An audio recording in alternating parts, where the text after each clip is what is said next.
What is up, mortals? Welcome to Season 2 Part 2 of What If Deku Had Super Speed Quirk. Now with that out of the way, let's get into the story. A stunned silence filled the room after the spokesperson finished speaking. The announcement was so shocking that it took the reporters in the room a few minutes to process the implications fully. The room slowly started to descend into chaos as reporters began asking questions without waiting for the spokesperson to call on them. Each reporter tried to talk over their colleague. This led to the reporters shouting over each other to get the spokesperson to hear their question. Back at UA, the people in class 1 stared at the screen in shock and disbelief. The insomniac instructor was so stunned by the news he simply turned off the board. The number one hero in the world glowered at the board. The students of 1 looked at each other in shock and disbelief. The students stared at their teachers who were wearing matching frowns as if they could change what they heard by their willpower alone.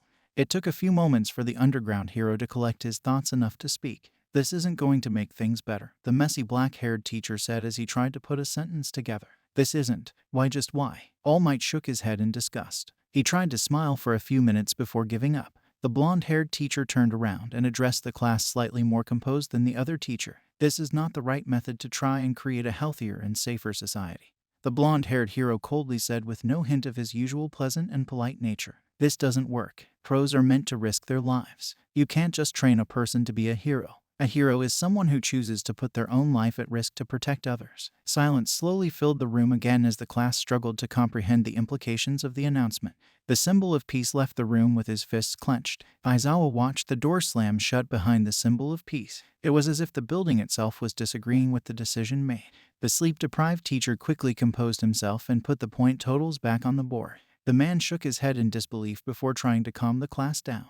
"Before I was called out of the room because Midoriya woke up, I'm going to explain how the points were calculated," the teacher said at a loss for words. "After the madness we just watched, I want to do the logical thing and focus on what will affect you." As he shifted the focus away from the announcement, the teacher seemed to recover some of his energy. The man looked as if the weight of the world had been placed on his shoulders. His usual lack of emotion was replaced with an uncharacteristic amount of sympathy. "It's a shame that the sports festival was attacked. Sadly, the Safety Commission made the illogical decision and chose to dump the responsibility of protecting the innocent on children," Aizawa said with a measure of sympathy and irritation. "You guys should only have to worry about typical children stuff. It was us adults who failed to make sure you were safe. Hopefully, that order gets rescinded soon so you students can do normal school activities." "Shouldn't we discuss how the announcement affects us, sir?" Todoroki asked quietly. "Until Principal Nezu makes an announcement, we would be speculating about its effect," Aizawa said sadly. "Icy hot. Shouldn't you be asking why he's talking about the points when 2 of our classmates aren't here?" Katsuki grumbled. "The announcement affects us going forward. Why would I focus on something that currently doesn't affect us?" Todoroki said defensively. "Would the 2 of you shut up?" the tired-looking teacher growled. "I'm explaining the points without Ada or Midoriya because the class needs some good news, especially since the Safety Commission just said that you guys need to take on more adult responsibilities. Principal Nezu still has to decide how he intends to handle the new policies. However, he is going to be explaining the point calculations to those 2. Does anyone else have any questions?" "Sir, why are there 2-point values next to our names?" the bubbly brown-haired girl asked nervously. "It's similar to the sports festival. The score on the left is how many villain points you earned, and the score on the right is how many hero points you earned," the black-haired man responded flatly. "The villain points were based on how many nomas you took down. The hero points were based on how many civilians, fellow students, and how you handled yourself overall." Aizawa made the rankings larger so that the students in the back could see. In first place was Izuku Midoriya with 150 villain points and 1,000 hero points. Tenya Ida was in second place with 60 villain points and 800 hero points.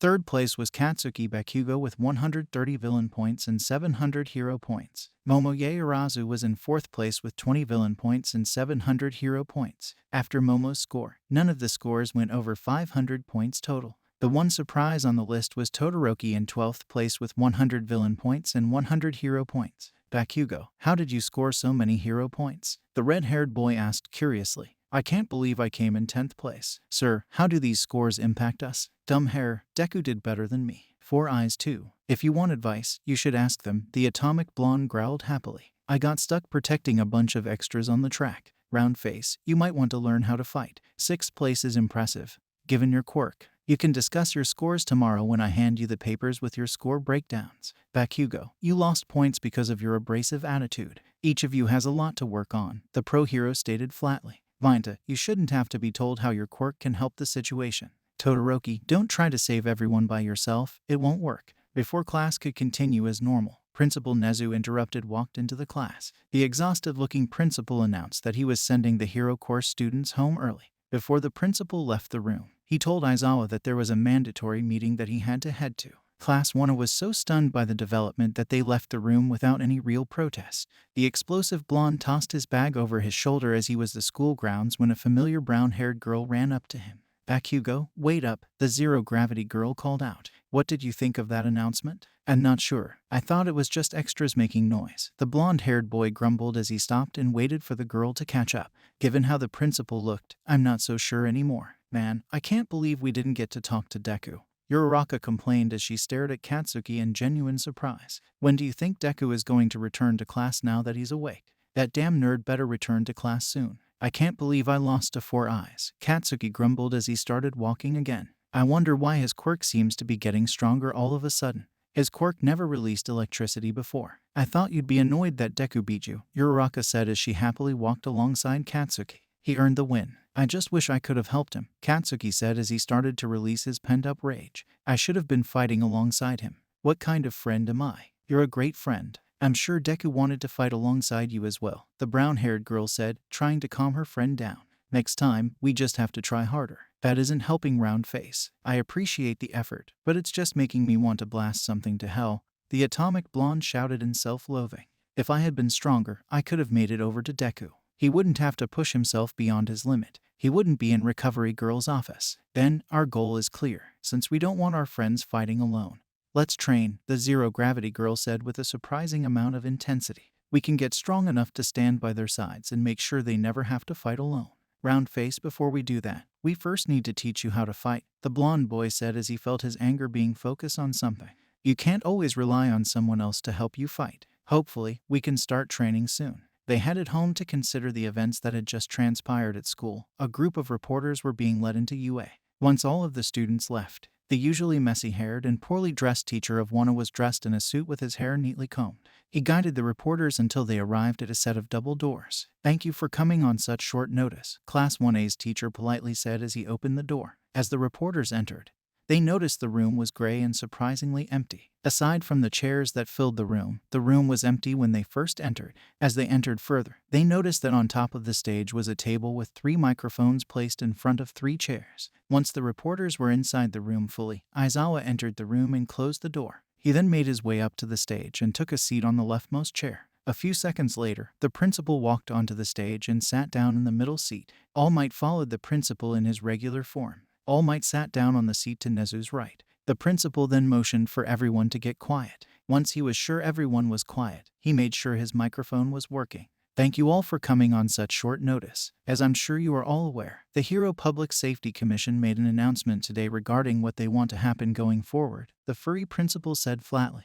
The attack on the sports festival merely sped up my plans to have the students dorm at UA. Security is one of my top concerns as the principal of UA. I have to make sure the students are safe. That was the easiest change to make. Nezu paused briefly to collect himself before he continued. He then moved his microphone down so he could sit more comfortably on the chair. After that, he made sure to choose his next few words wisely. I will be speaking to the Safety Commission regarding their second change. As of right now, I'm currently unsure how it would affect the UA students. The hardest change to address was the shifting of the educational track for general studies students, the principal calmly stated as he shifted in his seat uncomfortably. The Hero Course and Support Course students we have will be getting 1 or 2 additional classmates.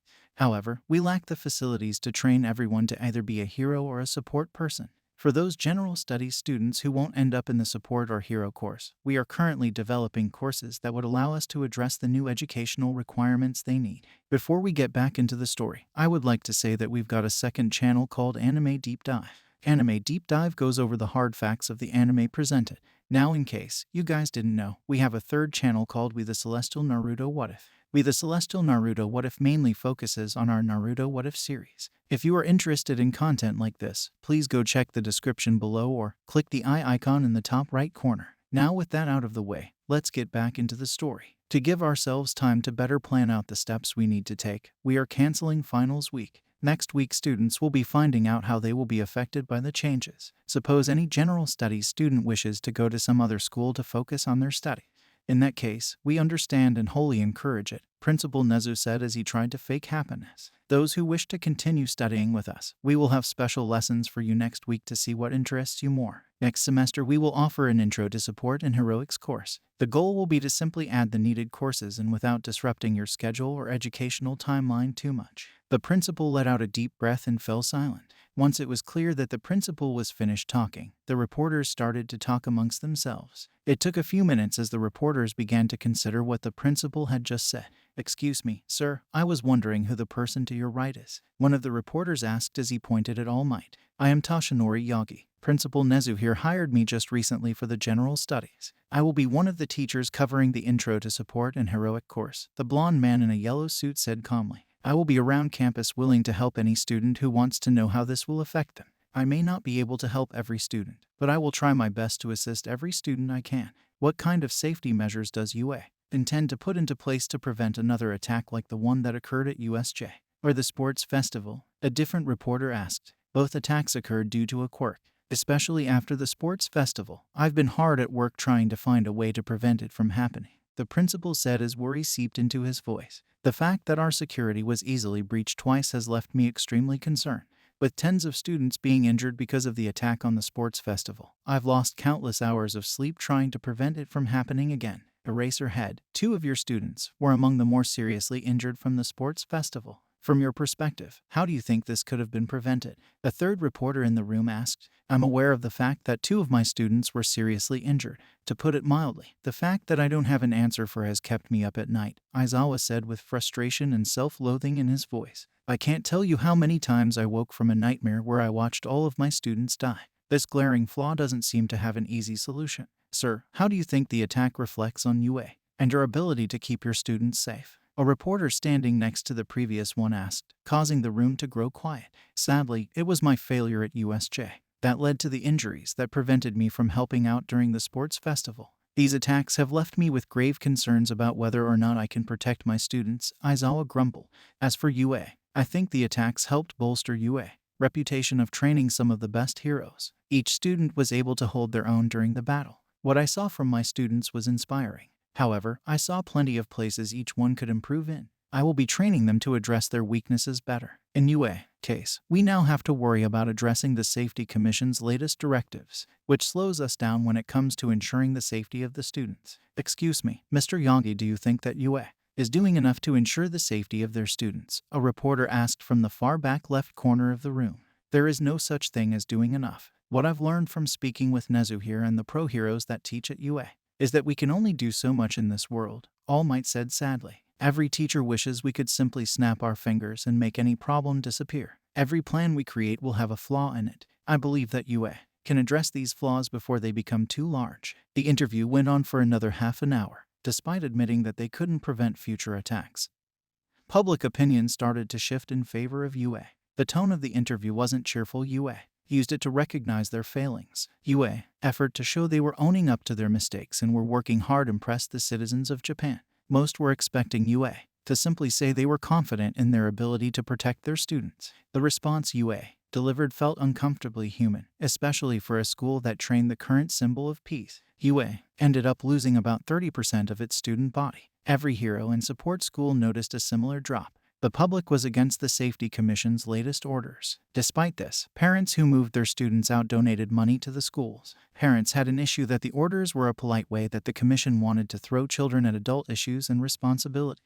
One parent who was interviewed by reporters said it the best. He was pulling his child out of UA because he felt his child wasn't getting the ability to choose their path in life. Even heroes in training shouldn't be responsible for the adults failing their responsibilities. This order felt too much like the Safety Commission was drafting people to fight criminals or help fight them. The parent made it clear he didn't support that but intended to donate money to UA because the staff had shown him that they were intent on improving and making sure their students could learn safely and enjoy the rest of their childhood.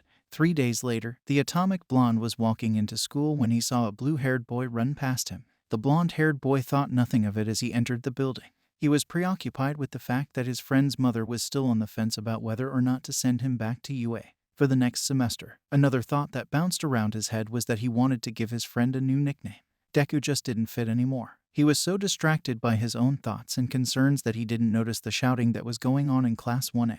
As he entered the room, he saw his classmates were crowding around Izuku's seat. Did Recovery Girl give you permission to attend class, or did you try and sneak out of her office again? A brown-haired girl said with a serious attitude. You're a Raka, she said. As long as I don't use my quirk, I'm allowed to attend class. Besides, I can't just sit back while you study, a green-haired boy said defensively. It suddenly dawned on him why everyone was crowding around his seat. As he got closer, he noticed the familiar mossy green color of his friend's hair. As he got to his seat, their sleep-deprived teacher entered the classroom. Now that Midori is here, I'm going to show you guys some of the footage we have from the sports festival, the teacher said with a yawn. We are going to critique each other's performance constructively. As a hero, you have to be willing to accept criticism and improve where you can. As the teacher was walking to the front of the classroom, the boy with red hair raised his hand. Once the messy-haired teacher reached the front of the class, he nodded at the boy. How does this help us improve as pro-heroes, sir? The red-haired boy asked. The criticism will hit closer to home if it's someone your age, Aizawa explained tiredly. You won't be able to blow it off so easily if you know who the person giving the criticism is. Since Midoriya scored the highest number of points, I'm going to put his fight up first. Aizawa pulled out a familiar-looking remote and pressed a few buttons. As a large image appeared on the board, a boy with blue hair raised his hand. Aizawa simply continued what he was doing but motioned for the boy to speak. Excuse me, sir, should we start with Midoriya's video? Wouldn't it be better if we start with someone else's video? The blue-haired boy with glasses asked curiously. Normally, I would do that. However, Midoriya is the only one whose fight was fully recorded, the black-haired man said flatly. It also represents what a hero is supposed to do. Out of everyone in this classroom, Midoriya handled the situation like he was a pro. About 60% of the time, he was making the logical decision when he tried to help people. The video started when the portals began to open up over the sports festival. It then showed the green-haired boy sprinting into action as some of the Nomas started to attack people. The teacher stopped the video as it showed that the green-haired boy was the only student to react without hesitation. A hero shouldn't hesitate when lives are endangered. They need to act in a logical manner and save lives. Hesitating for even one moment could cost a victim their life, the teacher bluntly stated. Before anyone could respond, the teacher pressed play, and the video resumed. The footage continues with Izuku saving the child and then coming to the rescue of the older man. Aizawa let out a sigh of annoyance as the boy continued to fight. You damn nerd, you should have called for help. Teamwork is an important part of being a hero too. The atomic blonde growled at his friend as the video continued to play. The video reached the point where the boy pushed his body past his limit. The blonde boy watched as his friend was covered in a strange green glow. Something started to dawn on the boy as he continued to watch the video of his friend. His friend always seemed to make sure the Namu couldn't get close enough to attack anyone else. If a Namu got too close to a civilian, Izuku would kick it away before it could do anything else. Katsuki noticed the first sign that his friend was reaching his limit. The skin on his friend's arm started to turn red. Even though his friend was nearing his limit in the video, it seemed like the Namu were still going down pretty quickly. By this point, there were no civilians in the area. The teacher then paused the video and stared at the class. Midoriya made his biggest mistake here. Can anyone tell me what he did wrong? Aizawa said with a measure of disappointment in his voice. He was reaching his limits, sir. Despite this, he didn't fall back to a more defendable position or try and call for help, the half-red and half-white-haired boy said flatly. Correct. While prioritizing the needs of the victims is important, a hero should make sure they don't need to be saved as well, Aizawa explained calmly as his eyes narrowed at Izuku. In this case, the best option would have been to head to the field where he knew people were. The messy-haired teacher then unpaused the video. The class continued to watch the video in shock as Izuku's arms slowly started to turn black from overusing his quirk. The video ended with All Might coming in to save Izuku mere moments after Izuku was finally overwhelmed by the Nama. Damn Borealis, that was impressive. Next time don't overuse your quirk like that, Katsuki said happily, surprising everyone. Thank you all for watching the video to the end. Now there are a few more things that I'd like to go over before the video ends. On behalf of We the Celestials, I'd like to thank the writer of this video and editors for this video. Their details will be in the description. If you're a voice actor, editor, or writer, or you're interested in becoming one of those, go to the Discord that is in the description of this video and hit up the head of one of those areas. We're always looking for members to join us. That's it from us for today's video. So thank you all for watching, and don't forget to hit that subscribe button if you're interested and hit that like button if you liked the video. Until next time, peace out mortals, have a fantastic day.